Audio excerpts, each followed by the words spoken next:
तब वो विकारों के इशारों पर ही चलता है। जैसे विकार उसे नचाते हैं वो नाचता है। जिनका मन दुर्बल है वो भूत पिशाच की कल्पना से ही डर जाते हैं।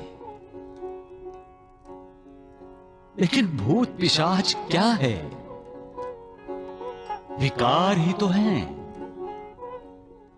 जो पापी है वो अपनी खुद की आहट से ही डर जाता है, और जिसके मन में अविचार कुकर्म है वो अपनी परछाई देखकर भी डर जाता है।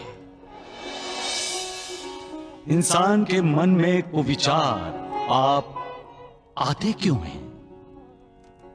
क्योंकि इंसान जब बुरी संगत में फंसता है तब उसके मन में पाप का आकर्षण बनता है। कुविचार उसे अपनी तरफ खींचते हैं।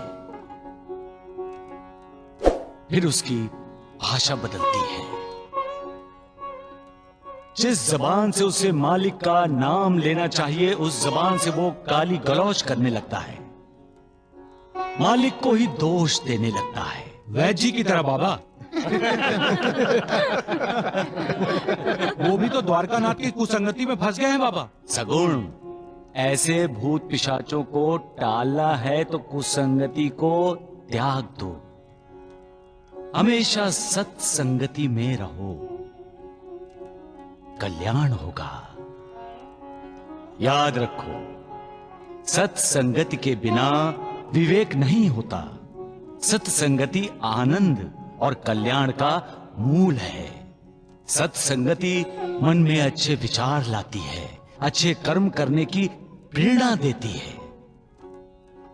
कोई दुष्ट, कोई दुराचारी जब सत्संगति के संपर्क में आता है तो उसके मन में परिवर्तन होने लगता है।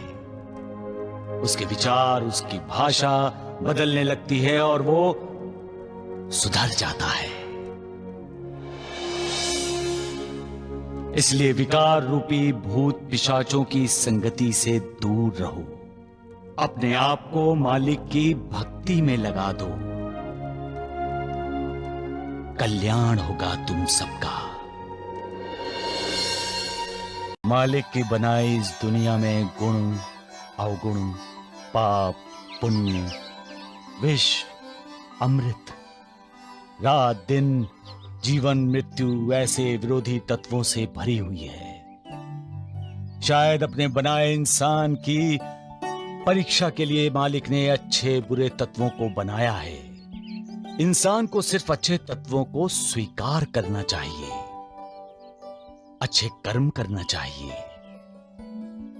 अच्छी संगत में रहना चाहिए, कुसंगतों से बचना चाहिए। हमें ये कभी नहीं भूलना चाहिए कि जो दुष्ट होते हैं वो अपने शत्रु और मित्र दोनों के उत्कर्ष से जलते हैं। वो सिर्फ अपना हित, अपना स्वार्थ चाहते हैं, दूसरे किसी का नहीं। लेकिन जो साधु होते हैं, महात्मा होते हैं, वो हमेशा दूसरों का भला चाहते हैं, समाज का कल्याण चाहते हैं। दुरात्मा और महात्मा, कितना फर्क है दोनों में। जब दुरात्मा मिलता है तो दुख देता है, और महात्मा जब हमसे बिछड़ता है तो हमें दुख देता है। साधु संतों का किसी भी वेश में सम्मान होता है, किसी भी हालत में उनकी पूजा ही होती है। साधु के घर का तोता भी राम नाम जपता है, लेकिन दुष्टों के घर का तोता गालियां देता है। साधु संतों की संगत में मनुष्य की उन्नति होती है और दुरात्मा की संगति में अवनति। साधु हर किसी को समान दृष्टि से देखता है। उनका कोई मित्र नहीं, कोई शत्रु नहीं। जैसे हाथों में रखा फूल दोनों हाथों को समान रूप से सुगंधित करता है, उसी तरह साधु संत शत्रु या मित्र दोनों का समान रूप से उद्धार करता है, कल्याण करता है। जैसे आप सबका कल्याण करते हैं बाबा। आपके क्रोध से ही लोगों का उद्धार होता है बाबा। जब